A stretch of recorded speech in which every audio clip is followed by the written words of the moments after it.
She steps into the rainforest like it's a heartbeat she already knows, and the silence tilts toward her. So she moves deeper, letting the thick green world test her, which means every root and shadow pushes her to stand stronger than before.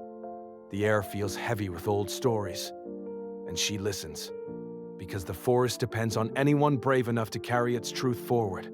But the deeper she walks, the more she realizes it's not just the forest needing her voice. It's her learning she's had one all along. And that's why, when she returns to her community, she protects the rainforest with the same fire she protects her future, pulling others with her, so the change grows louder. And that's why, if this sparked something in you, stay close so we can rise together.